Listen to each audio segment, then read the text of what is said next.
From the Heart, July 4. A more excellent sacrifice. By faith, Abel offered to God a more excellent sacrifice than Cain, through which he obtained witness that he was righteous. These two brothers, Cain and Abel, represent the whole human family. They were both tested on the point of obedience, and all will be tested as they were. Abel bore the proving of God. He revealed the gold of a righteous character, the principles of true godliness. But Cain's religion had not a good foundation. It rested on human merit.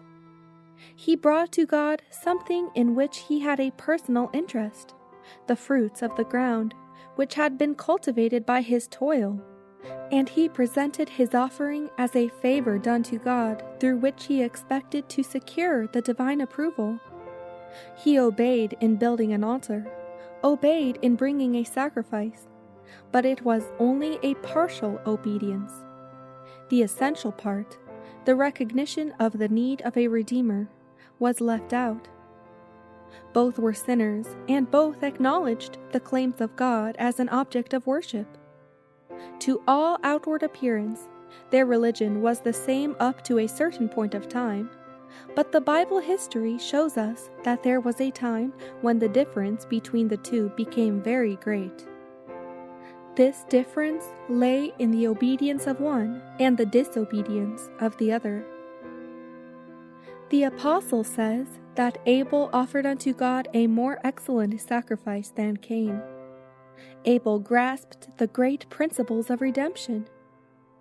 He saw himself a sinner, and he saw sin and its penalty, death, standing between his soul and communion with God. He brought the slain victim, the sacrificed life, thus acknowledging the claims of the law which had been transgressed. Through the shed blood, he looked to the future sacrifice, Christ dying on the cross of Calvary, and, trusting in the atonement that was there to be made, he had the witness that he was righteous and his offering accepted. How did Abel know so well the plan of salvation? Adam taught it to his children and grandchildren. After Adam had sinned, a feeling of terror seized him.